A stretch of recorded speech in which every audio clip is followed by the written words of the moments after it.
Hello, everybody. Yes, we've got another show that promises to be mildly interesting for your listening and watching enjoyment.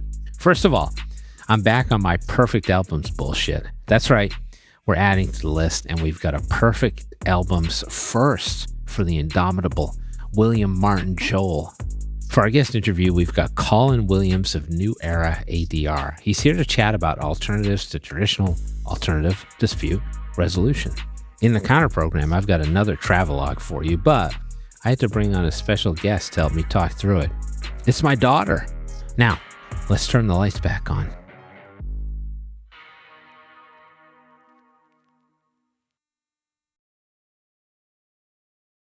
As y'all know by now, I am an avid watcher of music documentaries. Some of them I even like. 2013's History of the Eagles is amazing, for example. But the Beach Boys documentary from 2024 was straight trash because Mike Love was running the show and he is a shitbird.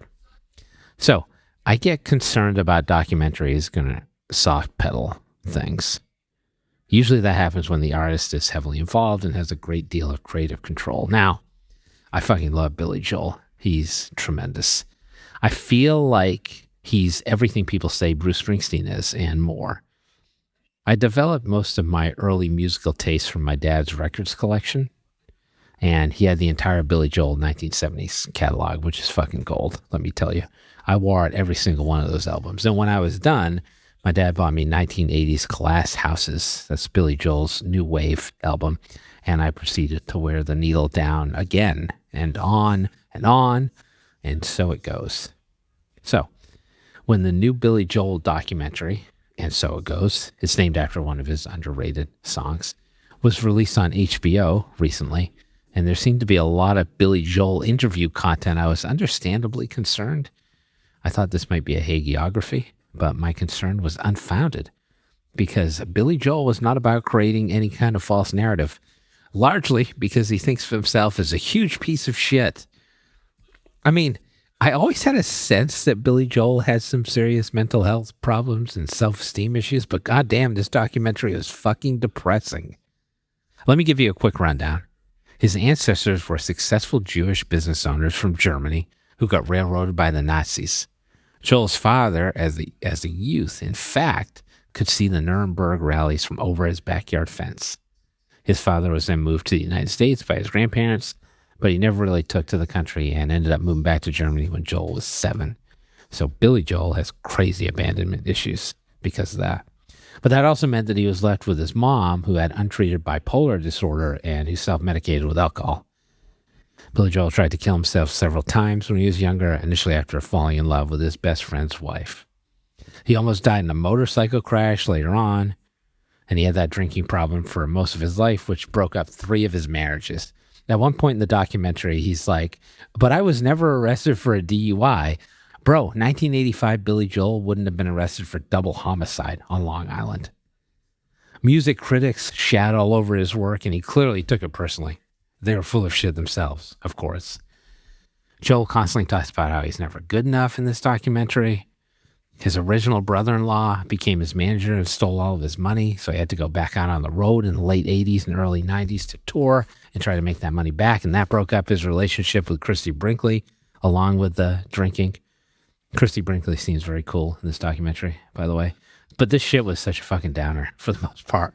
Those things I just talked about, those were the good parts.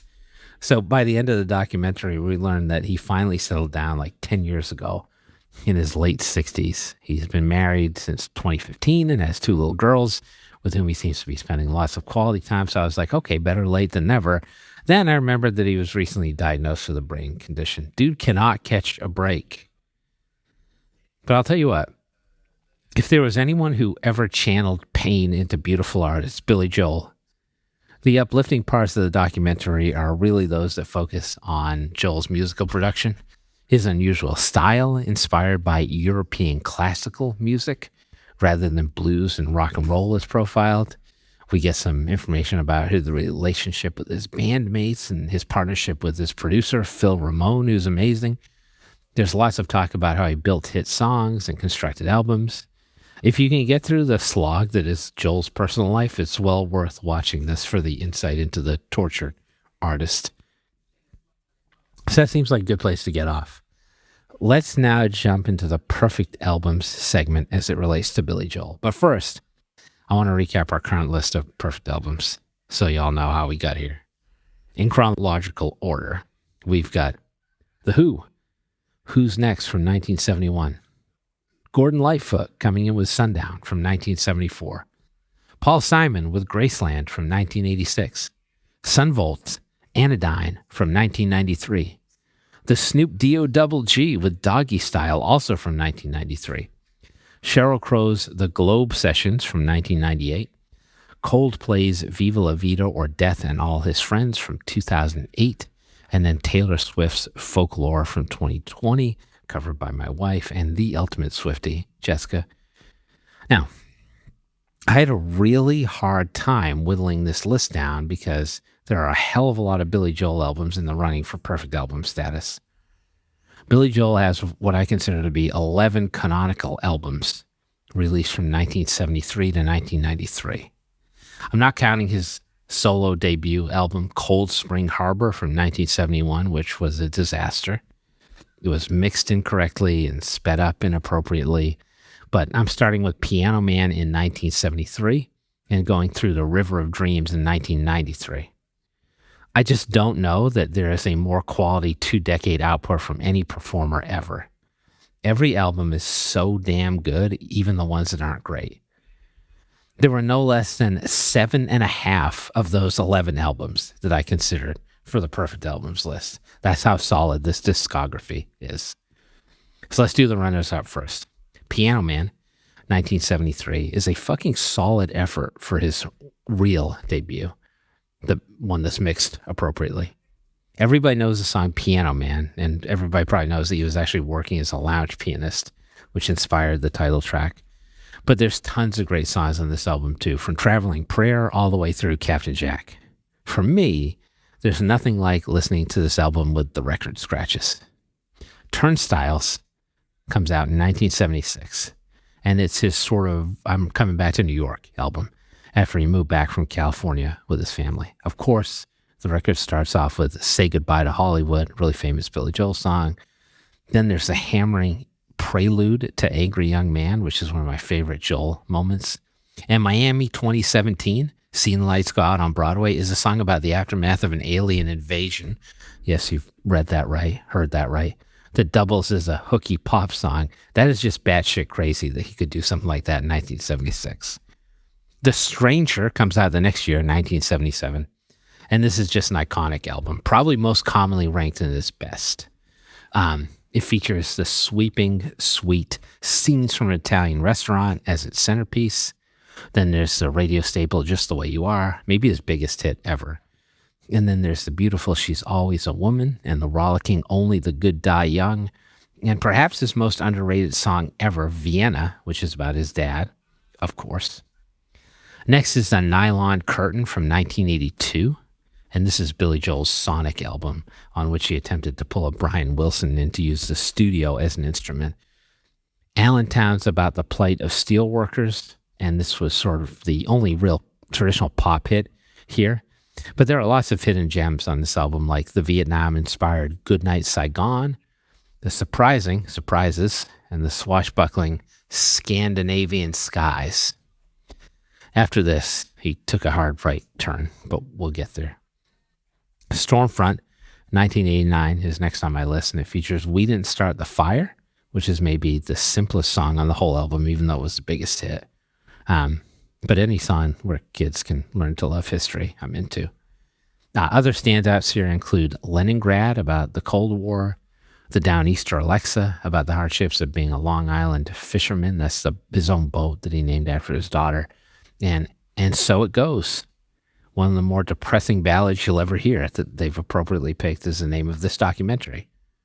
Heck, I even considered River of Dreams, which is a little too much of a pop album for me. He used Danny Kortchmar as a producer here and fired his whole band, almost solely on the strength of his brilliant coda, Famous Last Words.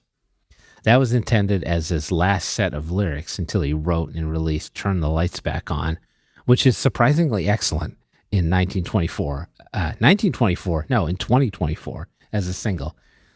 I always respected Billy Joel for effectively retiring from pop music in 1993 when he was 44 years old, basically suggesting that he had said everything he wanted to say. And I also appreciate that he tried lots of different styles and never rested on his laurels. So yeah, he retired earlier than he could have effectively from popular songwriting, but I don't know if anybody's had that 20-year span. So that leaves 2 perfect albums. Wait, what? Yeah, that's right. Billy Joel produced 2 perfect albums in just 20 years. Maybe that's why he continues to be one of the most sampled artists of all time. My first Billy Joel perfect album is an album that a lot of people hate, actually. It's usually ranked at the bottom of his albums. But I really love an album called Streetlife Serenade from 1974, which, as I mentioned, was kind of savaged by critics and fans alike when it came out. At this point in time, Billy Joel was fighting with his original label about royalties. He got boned on his first record deal, no surprise there, right? And was about to move back to New York after what seemed like spending some really idyllic years, at least that's the way they're portrayed in the documentary, in Los Angeles. Of course, if there is one thing that motherfucker Billy Joel can do, it's channel his pain. And he channeled it right into Streetlife Serenade. First of all, this album has 2 instrumentals, so count me in right off the bat. Mexican Connection ends the album on a breezy uptick, and Root Beer Rag from side 1 is basically a ragtime solo piano song. And while Billy Joel says it's trash, he says that about a lot of his songs. And this one he says was self-indulgent, and he just wanted to test out his Moog sympathizer. Don't let this wounded man fool you. This shit is fucking great. Streetlife Serenader is a play on the album title, and that kicks off the album. It's the first track. And it's a ballad about basically laboring singers who never quite make it big, which was kind of Billy Joel himself for a little while. Lots of changes within the song, some beautiful piano parts. That leads into the more rock and roll Los Angelinos, a track about all the weird transplants who congregate in LA for the weather, which I have to believe is mostly true. Souvenir is a really short song, but it's one of Billy Joel's most overlooked ballads. A lot of these songs end up appearing on Songs in the Attic from 1981, which is a kind of a live album track for Billy Joel, where it's kind of, as the name implies, songs that weren't quite hits, which he wanted to give a second life to. Decent number of tracks from Streetlife Serenade are on that album. The last of the Big Time Spenders and The Great Suburban Showdown, in addition to being outstanding song titles, always struck me as companion tracks about what it's like to be stuck with your family and in a failing relationship, respectively. No one really likes the song Roberta except for me. It's about falling in love with a prostitute, which is a bad beat, and something that Billy Joel would absolutely write about, given the many bad beats he's experienced in his life. I like the combo of the piano and the drums here, as well as the coda. Weekend Song is one of a number of Billy Joel songs written about getting absolutely hammerized after work. He's had lots of experience there, but this is a more innocent version of the theme written by a younger man who is supposed to be out partying. The Entertainer is the one hit off this album, and this song is just straight up fantastic. It's got crazy ass synthesizer introduction. This song sounds like it's coming out of a spaceship, frankly. It's got a goddamn pedal steel guitar in it, which is phenomenal. Plus, the conceit is how much they tried to cut Piano Man down for radio. Man, Billy Joel is one salty bitch, and I'm here for it. He also refers to himself as a serenader, bringing the album full circle.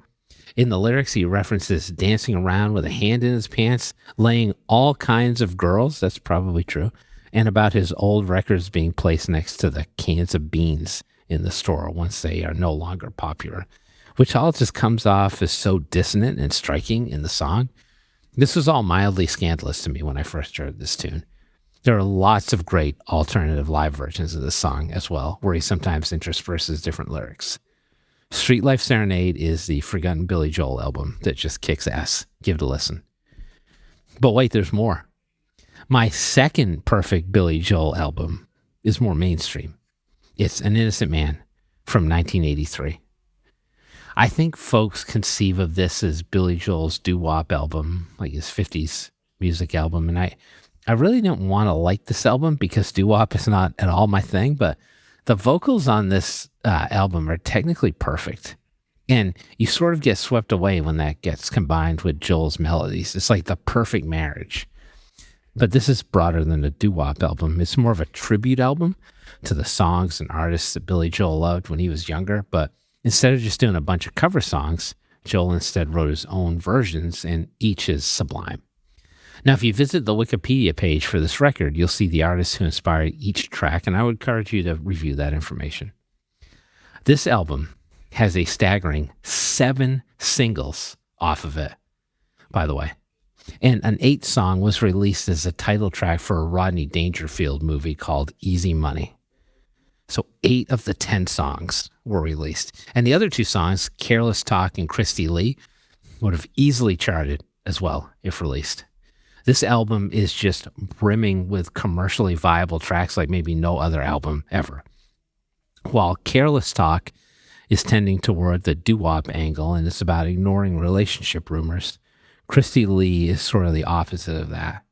It's about a woman who falls in love with a guy who is an amazing saxophonist until a better saxophonist rolls into town. The moral of the story, all she wanted was the sax. That part always cracked me up. Great piano here. That's a phenomenal sing-along tune as well. Now for the hits. An Innocent Man, the title track, is maybe my least favorite song on the album. It's a little slow for me, which I kind of feel like is a good marker for a perfect album. So my daughter, more from her in a little bit, started playing Uptown Girl in the car the other day, and I was like, how'd you find this song? She told me to be quiet because she was listening to it. A girl after my own heart. In the documentary, by the way, Billy Joel plays this like a Beethoven song, cementing his classical roots, and it's actually great that way, too. Plus, you got the video with Christy Brinkley. It's a classic, and it does sound like a Frankie Valli song, which was the intention. Part of This Night is actually borrowed from Beethoven, who's credited on the track. Leave a Tender Moment Alone, I definitely played for a friend of mine in college when he was trying to get with this girl. They ended up getting married, by the way. Sometimes you just got to keep your mouth shut, I guess. Tell Her About It and The Longest Time are like perfect songs. Just technically perfect. It's a 50s style with 80s production values. Just crank those fuckers up and put on your noise-canceling headphones. I also love how this album is bookended by Easy Money and Keeping the Faith, which are both some of my absolutely favorite Billy Joel songs. Easy Money is the closest thing there is to a funk song on this album, and it does remind me of one of my other favorite artists, Wilson Pickett, as it's intended to do. I just love the conceit of this song, too. It's about a gambler who can't resist the allure of his next bet. Keeping the Faith is like liquid nostalgia. Just pump it into my veins.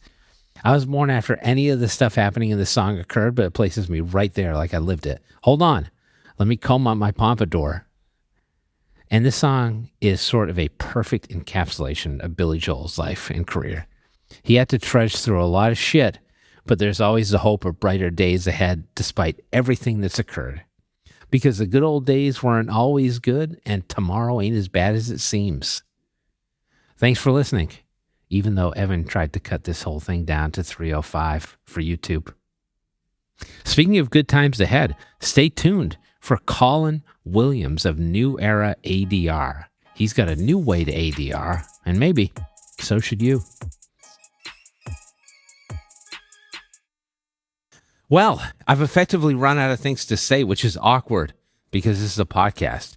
So I'm going to go over there and fold some laundry. It won't take me very long. I'll be right back. Actually, it's going to take me a long time because we have a lot of laundry.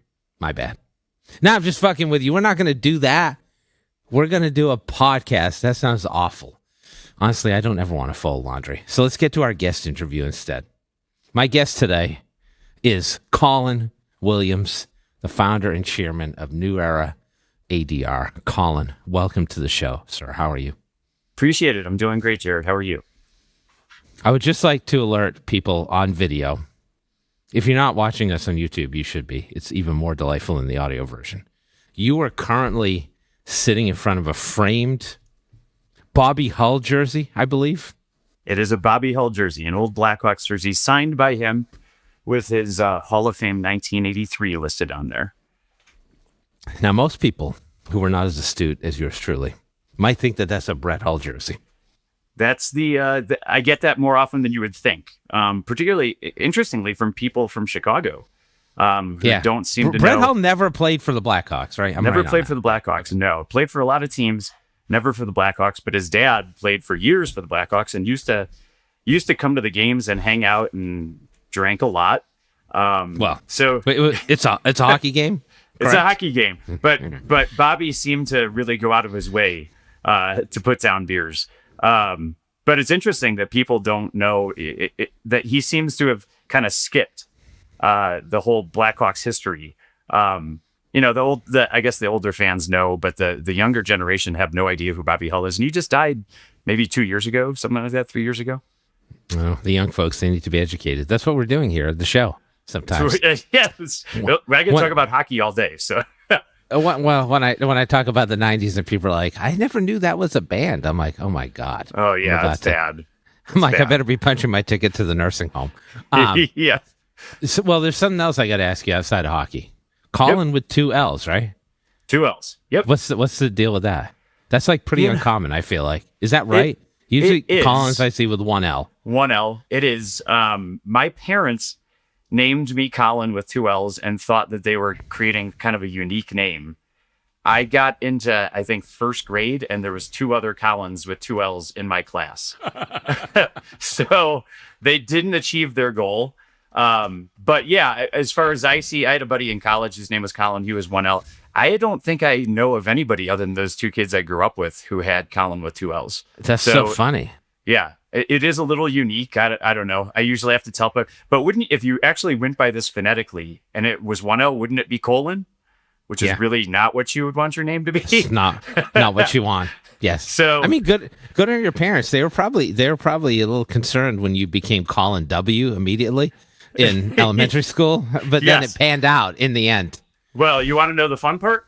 There was one of the other Collins was Collin Webb. So there's 2 Collin W's. It wasn't even that unique. You were Collin W2. 2. Jeez. Yes. I was. At least your parents didn't name you 7 or some shit like that. So you got that going for you. No, but yeah, their battle to create a unique name didn't work. Total fail. But you ended up creating a unique software company. See what I did there? So we'll get to that. Good. That was good.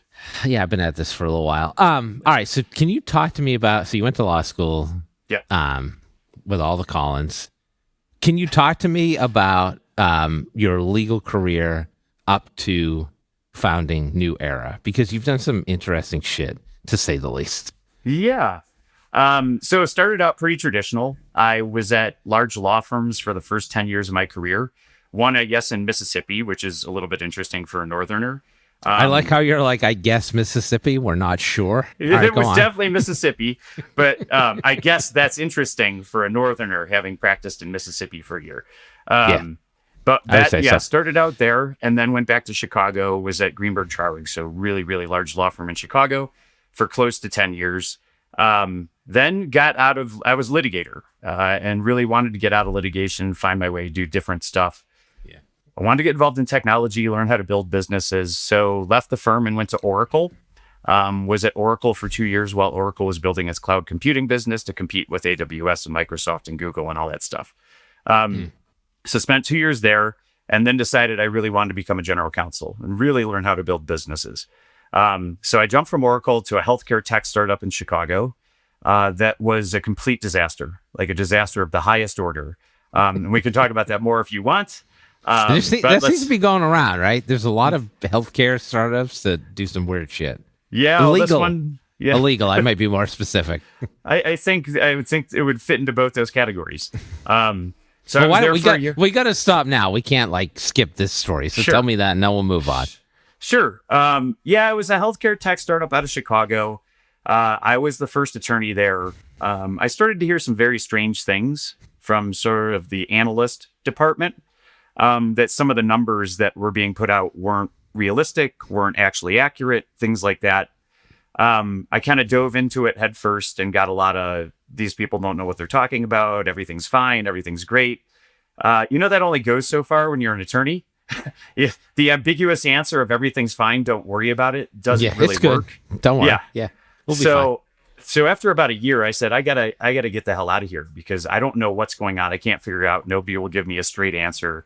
To make a very long story short, I left. Oh, so you got out before shit hit the fan. You were like, yes, there's weird before stuff going on really here. hit the fan. Okay. Yeah. Okay. So what happened was I left. They then, about a month or two after I left, they raised $500 million at a $5 billion valuation from companies like Google and Goldman Sachs and Pritzker Ventures. And you're sitting there like, let's just say I was curious. I was very curious. Well, the interesting thing is the only lawyer, I didn't even know that they were like talking about raising money. So you would think that process takes months. So the fact that I left and had no idea that they were even raising money. Right, exactly.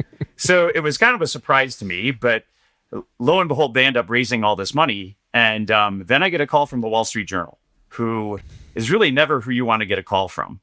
You may think it's like, oh, this is cool. I'm going to talk to a journalist. It's not cool. And he had a lot of questions. He had heard from some folks that had been let go from the company and had a lot of questions. Let's just put it that way. I couldn't tell him anything. Basically, I was like, look, I was the attorney. It's attorney-client privilege. I can't tell you anything about what's going on. He got pretty aggressive with me about how I must have been involved in it and all this different stuff. My God. And I said, all right, well, I'm not going to have this conversation. I'm in a new company. I'm happy. You leave me alone. Then about 3 months later, I get a call from the FBI. Also, the people you do not want to get a call also from. Not good. Yes. Yeah, the FBI, the Department of Justice, and the U.S. Attorney's Office in Chicago, who said, we want you to come in and have a conversation with us. And I showed up, and they had a binder that probably sat about this thick with just about every email I'd ever sent at the company. A few that were just kind of funny and off color, too. But we went through that whole thing, and lo and behold, you go into the situation, you're scared shitless. Even though I know I didn't do anything wrong, you still walk in and say, what the hell did these emails say? I don't remember this shit. FBI coming up on your caller ID, you're probably like, fuck. Oh, and it was like, I got in there, and there was like 12 people around this table, and me and my attorney, who's just a friend of mine, who I said, well, you just come to this with me. Yeah. And so spent like 5 hours going like in depth into everything that happened during my time there. Lo and behold, I walked out and said, you know what? I didn't ship. My friend was like, she's like, you did a pretty good job. I'm like, I know. I think I kind of tripped my way into this, but turned out okay. And then I got a call about a year later saying, we want you to be a witness at trial. So jeez. I was a witness at the trial against the founders and the CFO and the head of sales and all this stuff. I'd been in courtrooms 1,000 times, but never the person's actually sitting on the stand. So definitely a different experience. But it's your civic duty, I guess. The only thing that still pisses me off to this day, they flew me on Southwest, and I was in like the C seating group. So I'm in middle seats to fly back to Chicago to be a witness. I'm like, that's ridiculous. You think they would give you cushier accommodations on the flight over? Well, just like, can you just put me on United? There's like 1,000 flights a day, and I can get a seat. And but anyhow, get me on the Delta Club. Come on, let's be reasonable. Exactly. But to make a very long story short, I testified. About 3 weeks later, they were all found guilty. 2 of them had spent time in prison. 2 of them are out currently appealing. Oh my gosh. But yeah, it was kind of the Theranos of Chicago. So it was definitely an interesting experience. Not something I ever imagined my legal career taking me down this path. But good on you for keeping your nose clean through the whole process. I have to say though, when you're like asking your friend to come and then there's like this FBI investigation, that's like the greatest like help me move story of all time. Is she now like never asked me to do another legal thing for you? She was like, I think she was really intrigued, right? Because it wasn't her ass on the line. So I think she was really, really curious about what was going to happen. And she still talks about it. I think she actually had a good time that day. That's so funny. I did not. But as we were walking out, the assistant U.S. attorney for the Northern District, Illinois, started talking about skiing and how, he's like, oh, you live in Colorado now, I'll come out and we should ski sometime. Like, this is a very weird, You're like, no, bro, I never want to see you again. Right. Like, you seem like a very nice guy, but getting called in here to do this shit, like, this isn't something I particularly want to go over beers while we're skiing someday. But was a very nice guy. Everybody was really nice. So yeah, it was a crazy experience. Taught me a lot about following your gut and doing the right thing. All right, that was well worth the diversion. But good. Now, so continue on from there. Theranos of Chicago, what happens next? Yeah, so I left and I went to a company called Reverb.com. So what I was really looking to do was to find a way to really find an entrepreneur who had built businesses and had done this, wasn't kind of the 24-year-old starting a business. And so I had followed this guy, David Kalt, serial entrepreneur in Chicago. Everything he touches turns to gold. He had started this business called Reverb.com, kind of eBay for musical instruments. He'll hate me saying that, but it's the easiest way to explain it. I've looked at the site. It's a good description. Yes. It's got a lot of content. It's a lot cooler than that. But just in a general sense, we sold a lot of used musical instruments and new musical instruments. So joined that company as general counsel. Total opposite experience of the one before. Great company, did everything the right way. Joined it when it was relatively new. We grew it to the point where it was really, really large, and then sold it to Etsy in 2019. So handled that transaction. And that was my first M&A experience. So, I'd been a litigator. I had been in-house, but I hadn't done any M&A work. And all of a sudden, lo and behold, we're selling a company for $275 million to a public company. Yeah. And I'm going, I don't know how the hell to do this. But best way to learn is trial by fire, I guess.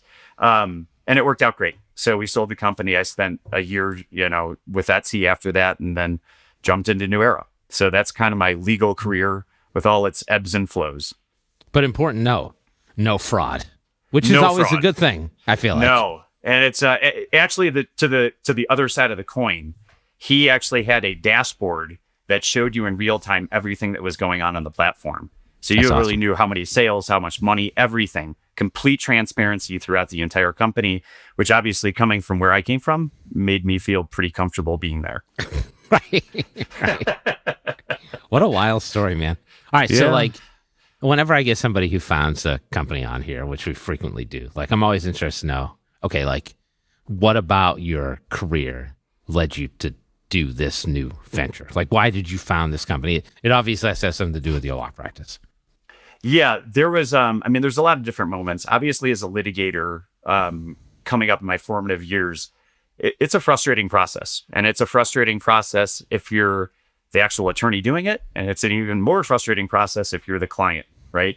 So let me stop you for 1 second, actually, because I practice law, but I'm not really familiar with this.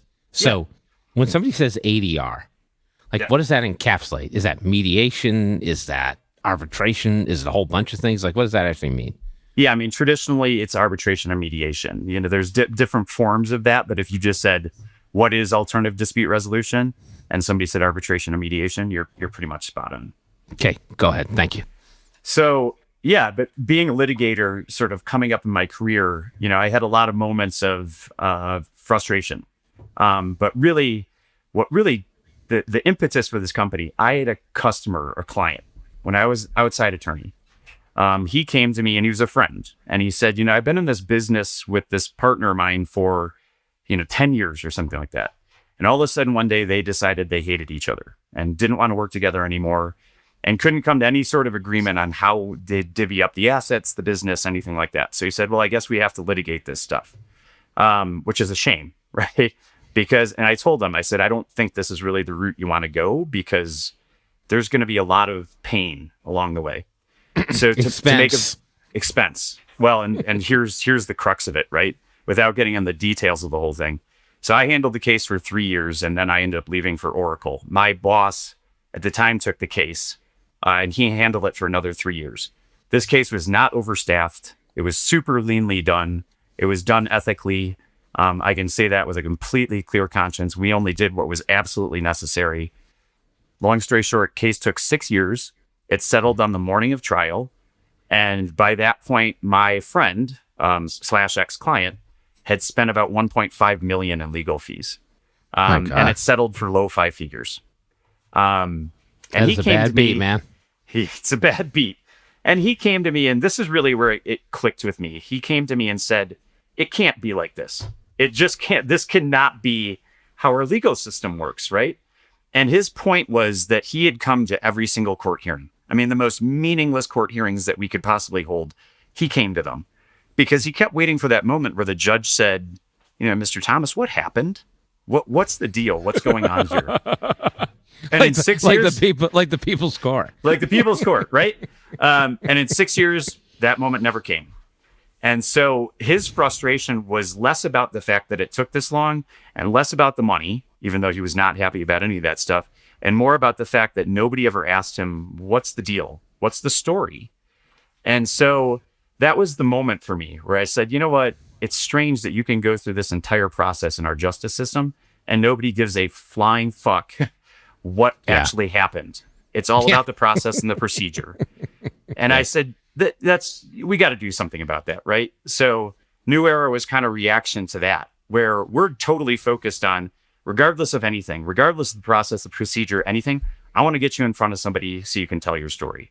And if you tell your story, win, lose, or draw, you're probably going to feel a little bit better that at least somebody listened to you. So there's a million things that went into this, but it was really that story that kind of, was the match that lit the fire. That's good stuff. Yeah. All right. So can we talk specifically about like what can be improved about that product? Because I get the whole, like, people don't see the forest for the trees type of thing. But like, what about the process itself, including from a technological perspective, are you trying to fix? Yeah. I think number one, just from at the most base, is focusing on the storytelling and not the rules and procedure, right? When you go through a litigation process, everything is focused on the rules and the procedure. And that's why everything takes so long, because there isn't a singular focus on what happened in the story. So what we're trying to do is say, look, rules and procedure are important as guardrails, but they shouldn't be the entire process. Yeah. So that to me is like, if you just look fundamentally at what we're trying to do is, you got to tell your story. And if all this other stuff gets in the way of that, then the process is not working. From a technology standpoint, there is an incredible amount of waste that goes into a traditional litigation process, from traveling and meals and all this different stuff and just the billing hours. And we just thought, you know what, if we can do this online, like telehealth, it's a very, very simple analogy, then we can save a lot of that money that goes into all the travel and all the ancillary things and people flying across the country to do a status hearing. So perhaps on Southwest. Perhaps on South. Unlikely. That is probably more like Virgin Atlantic that most of those flights are. But that really was it, right? Like, there's just so much waste involved in that and so much cost associated with it that if we could create this, then we could save on all that stuff. There's another issue is billable hours, right? Mm-hmm. And I'm not here to knock billable hours, but there is a fundamental this is disconnect. A safe space to knock billable hours. They're fucking stupid. To me, there's a fundamental disconnect, right? Where you make a ton of money the more hours you bill, and your client, all they want is this process to be done, right? Yeah. So from our standpoint as a platform, we do everything on flat fees. There's no arbitrator deposits. There's no billable hours. We want our arbitrators to be incentivized to get things done quickly. You don't make any more money by dragging this out. And by doing that, they're driving in the same direction as the parties. So we're just aligning people and saying, look, we all want to get this done. We want it done quickly, effectively, fair, all that good stuff. But at the end of the day, we don't want there to be this antagonism where the arbitrator is saying, well, I'm going to make more money if this takes longer. We want them saying, I'm not going to make any more money if this takes longer. And so they're incentivized to get things done faster. And if you looked at just those three things, I think that's really where we're trying to differentiate and make things different than the traditional process. I feel like a lot of industries are being disrupted. Now I sound like an asshole. Maybe I should have a health tech startup. Industries are being disrupted. So, yes. Like, you got AAA, which has been around for what, like 100, close to 100 years. Yep. I mean, and then you've got there's all kinds of legal research companies are being built now. Like, yep. The pace of technology is crazy. Like, yes. Do you also feel like this is an industry wide thing? I feel like this happened a lot. Another example I'd give is like deposition stuff. Yep. Like, all that's going online now too. Like, do you see this as well? And do you have thoughts on that? I think you're absolutely right. I think there's two things. I think this industry in general lags kind of like the medical industry. Wait. Yes, I know. Really? I know it's a shock. Okay. All right. But I've recovered fundamentally, this is not an industry that loves change. So I think while everything else was really getting ramped up in the technology space, the law was kind of sitting still. And had COVID not rolled around, I think we might still be sitting still. But when everybody got forced into this world of being virtual, then there was no choice. And all of a sudden, you got to roll with the times. And I think that's been the catalyst that has changed everything. And now the legal industry is catching up. And all sorts of different stuff is becoming virtualized, if that's a word. So yes, I think you're absolutely right. There's a bunch of disruption. But had there not been COVID, I'm not sure any of this is occurring. Yeah, I think so. Okay, so the other part of this is the AI thing. Yep. Which is like, I feel like having like COVID and then AI within like a 4-year period, like that's a massive disruption. It is. I did it again. You see, it's gotta funny watch though. that. Yeah, you have to. I've got all sorts of different opinions on AI. Fundamentally, I believe it's good. Well, let's hear the best ones. Yes. Well, I think it's interesting right now that you see all these lawyers getting in trouble for having AI write their briefs and literally create cases out of thin air. And then you have a law clerk who goes and checks that and says this case doesn't exist. So there is still this element of you've got to be careful, right? Yeah. Like this is not, you're signing your name to something and making representations. You can't just throw it in ChatGPT and say, make this shit. I feel like a lot of people are like, oh, AI just do my job. But in large part, the technology's not there. Yeah. No, it's not. And I mean, in our industry, that's really, really dangerous, right? So I think AI its ability to facilitate things is unparalleled. So if you talk about like synthesizing information and making the painful jobs easier, I think it's there. And it's just going to get better and it should be used in that way. But that doesn't get rid of the work that you need to do. The other part of it from the standpoint of what we do gets back to that storytelling. So we've been asked a million times, well, why don't you just create an AI judge? You spit all the information, an algorithm spits out a decision. Well, then the person who loses says, well, why'd I lose? Well, I don't know. The algorithm said you should lose. So to me, that's fundamentally bad, right? The ability to talk to a person using AI and all the cool technology to get to that point and make all that, facilitate all those, the things that get you there, great. But that moment where you get to talk to somebody, I don't think that's going away anytime soon.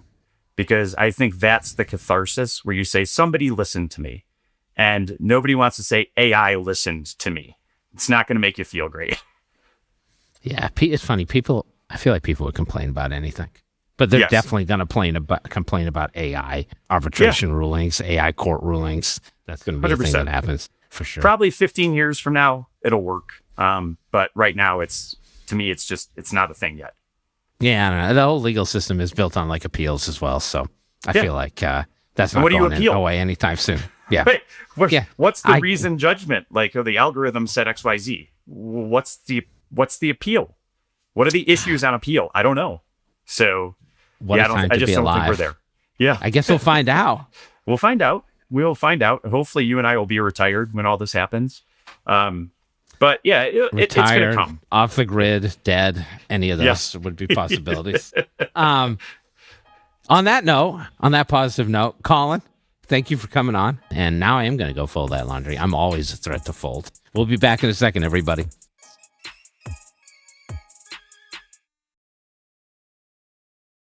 Welcome to the Counter Program. Yes, welcome back. It's a podcast within a podcast. This is a conversational space where we can address usually unrelated topics that I want to explore at a greater depth with my guests. Expect no rhyme and very little reason. This time around, we're revisiting our travel log series, Travels with Jared in Search of America. Only for this segment is Travels with Jared and Child. That's right.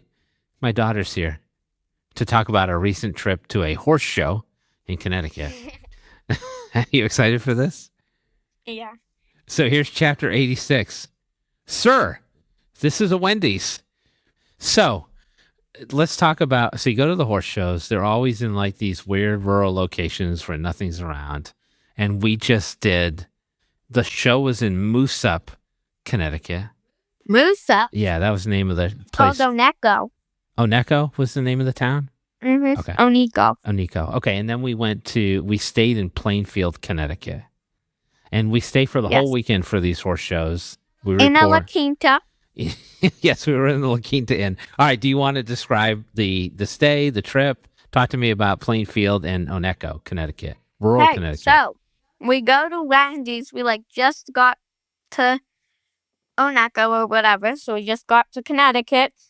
And we go to a Wendy's because that's the best food option around. Yes. Hoping we don't get food poisoning. We don't have to throw up in the middle of the night. What? So I'm telling the story. Okay, go on.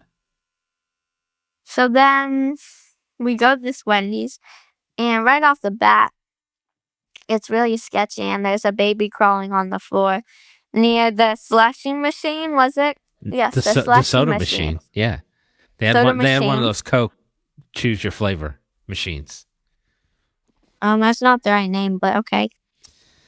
Okay, go ahead. So there's a baby crawling on the floor. There's people ordering with green hair. Yeah, that's true. Yeah. And the people working there, they just look like they've been through a rough day. Yeah, it was a rough day. They look like they've been held at gunpoint a few times. And then the baby is just sitting on the floor, alone. I already said that. But the baby's alone. No, its dad was there, but it was just on its phone. The dad was just on his phone. And the baby was drinking a bottle, which was rolling on the Wendy's floor. Mm-hmm. And then the lady who was working at Wendy's came out and got food, and they left because apparently that was her baby and that was her husband or boyfriend. Right. Yeah. And then I'm just going to describe the Wendy's now. It somehow got sponsored to be one of those, Wendy's was a sponsor for the new Wednesday season. Yes, on Netflix. So there was a grave in the drive-thru. A fake grave. Well, it could have been real. Okay, go ahead. So, and then there was just blue ribbon when you walked in. And then there were cigarettes all over the floor. That wasn't a decoration. No, that was real. I just picture that. A purple sign, death signs. It was weird. And you felt like we didn't necessarily feel super safe there. No, I felt like I was going to get kidnapped, jumped, hijacked. Windowless vans. Yeah, so then we get out of the Wendy's and we start walking to where we're parked.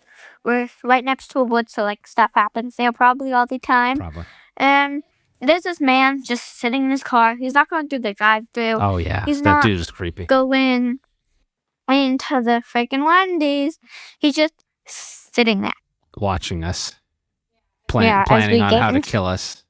So there was a little bit of fear. Can we talk a little bit about what happened at the show? Because there were a couple of wild scenes. So, this lady almost died, right? Okay, sorry. Go. I'm getting to that. Sorry. Speaking over me, I get how you guess me on that. Oh my God. Sorry, I won't mansplain anymore. Go ahead. Finish your story. So there was this lady riding her young horse, and of course there were dogs there. So I'm pretty sure this is how it happened. A dog barked, and again, this lady was on a young horse, so it's not as trained. And she's anywhere from 25 to 55. That's a pretty wide age range, but we couldn't really see it. Yeah. So then this horse boots, and so she fell off because it reared, but the lady falls over, hits her head without a freaking helmet. Yeah, she wasn't even wearing a helmet. That was crazy. And then she's blacked out from that fall because she doesn't have a helmet. The horse fell on her, though, right? Dad, I'm getting to that. Okay. Just finish your damn story. See what story. I mean? He's terrible. So, we're literally watching this all fold out. Well, not me, but my friends were. So you were out there watching. You're a liar. No. I said my friends were. Oh, you're just doing it because your friends were doing it? No, my friends were watching. And just you? Watching. No, I said not me. You're terrible. So I'm then, skeptical. You're a terrible host. So the horse flipped over because it went too high in its rear. So it flipped over and it fell on top of this lady. So she was blacked out before that happened. Yeah. And she was blacked out for a good 10 minutes. The ambulance came like 20 minutes later. But after she fell, people were still riding their horses. Yeah, that was crazy. Like people are just like prancing over her incapacitated body, basically. So, and then someone, because we heard a bang, we were like, what's happening? Yeah. So someone yelled, someone fell. So we all ran over to see what happened. So you did run over to watch. Yes. Okay. So then. Caught you in a lie. We watched, I was eating carrots like I am right now. Yeah. And, that was what me and my friends were eating as we watched this unfold. So then this girl in my barn, her mom is a doctor. She owns her own practice. Yeah. And she went to go get her mom from their trailer. So she went to get the mom. The mom came out like 5 minutes later. Just taking her sweet time. I'm pretty sure you can't say that. I just did. Okay, Mr. Tough Guy. So then she runs over. She's unconscious. They find that out. And then the ambulance comes like 20 minutes later because the nearest hospital was 36 miles away. And there were 3 ambulances. And the end of the story, from what I've heard through the grapevine, is that she only has a concussion. So that's pretty rare because horses weigh around 1,000 pounds. Yeah, that's crazy. They shouldn't die. She only got a concussion, probably like a little bit of brain damage or whatever. Just a small amount.